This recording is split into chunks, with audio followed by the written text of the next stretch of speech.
I know, Lloydie, that we shouldn't just come to you every time we talk about Essendon, but, you know, that they're a real issue, aren't they, this footy club, that for decades, and you were part of a lot of this rich history, they were a powerhouse, not just of this competition, they were a powerhouse of Australian sport.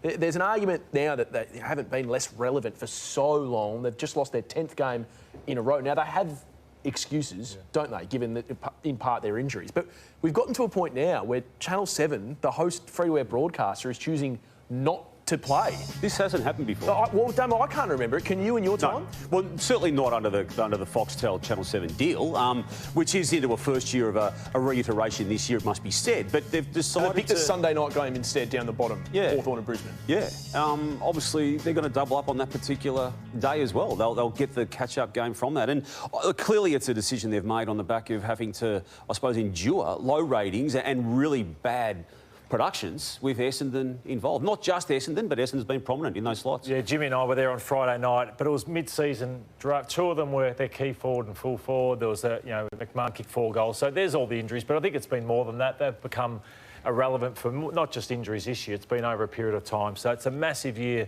for them next year. Everyone will give them the mulligan this year with all the injuries, but it's time to step up, and the fans have waited long enough to see better than what they're seeing. But how much better will it be, even if they get, let's go with 85% of those players who are currently missing back? Because it's not as if they've been successful with access to those players. You're right, but it can't. It's just got to stand for something. That's the start. Well, didn't David Barham tell us he was doing that when he sacked? He did, but this year I don't think we can really truly test with the change in fitness boss and see how the recruiting goes. But one thing I will say is Patrick Boss and Jake Stringer have gone to 2 clubs and they were questioned for their culture and their work rates, and that's understandable. Even their own clubs have said they need to get better, but they've gone into 2 strong environments in the Fremantle Dockers and the Giants, and they may well feature or figure and prominently in whether their team wins a premiership or not. So that's a bit of a knock on how they couldn't manage them with where they're at, but 2 stronger clubs can. As you said, Lloydie, we were down there on Friday night, took the 4-hour drive with roadworks down to Geelong, of course. I knew you'd sneak that. Yeah, I had to sneak it in. I think it got everyone on the way down there and back. But look, you can't be up for every game, and the Cats knew that they were the better side, and you'd expect them sort of to go through the motions at time. But what probably would have disappointed Geelong the most is attention to detail or habits, and bad habits start to creep in particular in the third quarter. Just not outnumbering, sloppy kicking. They're just mistakes that frustrate the coaches. And this one was the big telling one. So De Koning there, we're highlighting the left. Set shot from 40. He's just meandering around. He's on the wrong side. Get back where the goal umpire is if you don't have a direct front. Oh, no, the ball's coming in. And it goes just above the umpire's hat. So De Koning, it's a great pickup.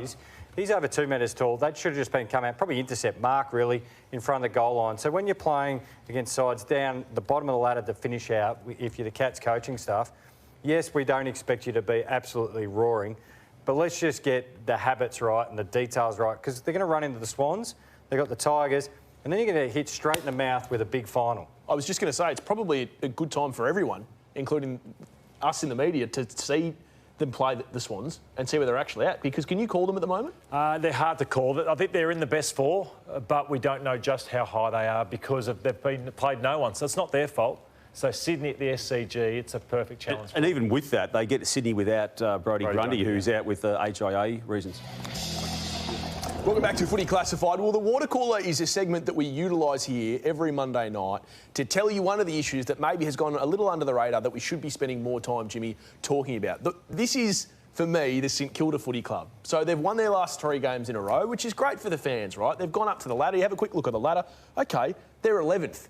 But they can't make the finals. So the only thing that's actually happening is that as they win, their draft pick in the upcoming draft gets worse. And this is where the T word comes in. None of us like talking about it, Damo, but this is where the tanking terminology starts, because they are incentivising, and I say they, the AFL, not winning. And there's a really simple way to fix it tomorrow. You've often talked about, the AFL can they govern the game. They can fix anything. They can fix anything whenever they like. And if they employed the lottery system, now I know, don't let your eyes glaze over with the lottery system. It's not as hard as it sounds, right?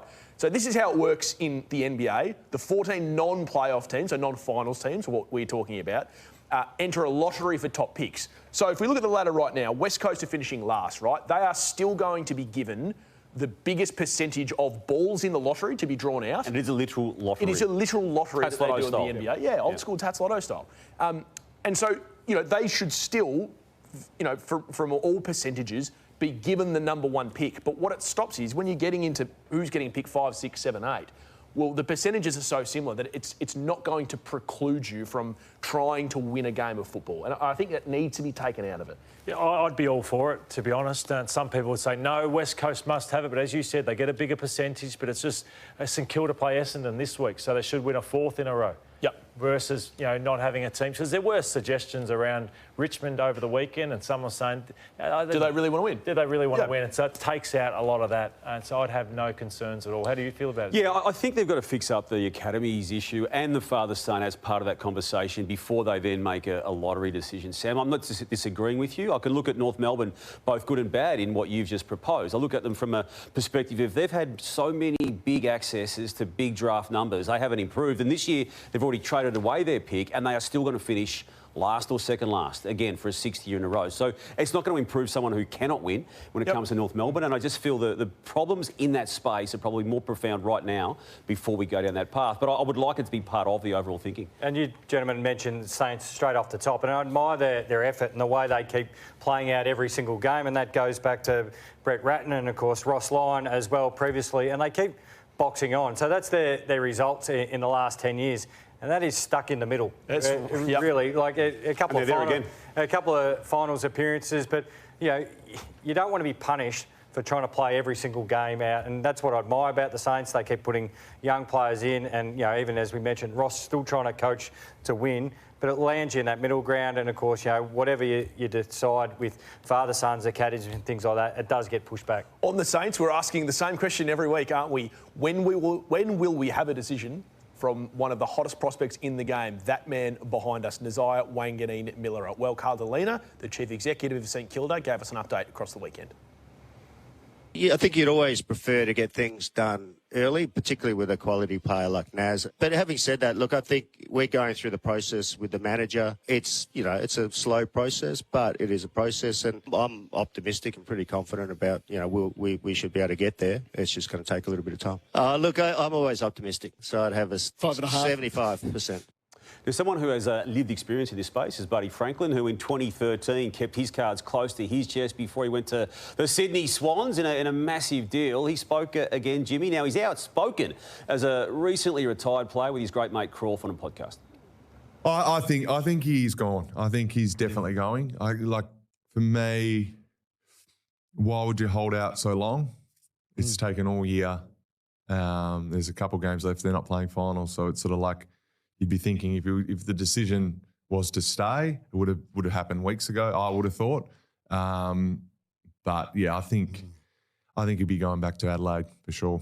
He clearly doesn't know what Nasiah Wanganeen-Miller is doing, Lordo, but having gone through it himself, I mean, it's a more valid argument, I think, than most people have got on the outside of this. If he stays, I don't understand it either. What do you mean? Well, why? Why? They would have just given him every single dollar they could give. And, for example, once you get to the 1.2s, 3s, 4s, 5s... I think it's more. Yeah, whatever it is. It's getting into that zone. Yeah, well, I don't see what you could be waiting for. Give the club something. Celebrate the last few rounds with your club if you've signed. I'm with Buddy. I don't see what they've been doing. If they're signing or agreeing with St Kilda, should have announced it by now. As someone who did these deals on behalf of the footy club, what do you take out of it? You're getting extremely nervous this late in the year because, as Lloyd was saying, you would have tried every single angle that you think would have worked, would have been getting in front of people who can help them off the field regarding whether that's education, study, business, what they want to do. You would be presenting it with different teammates. Can you have a chat to them? I'm not sure what other card that St Kilda could have played that they haven't possibly played over the last 6-7 months.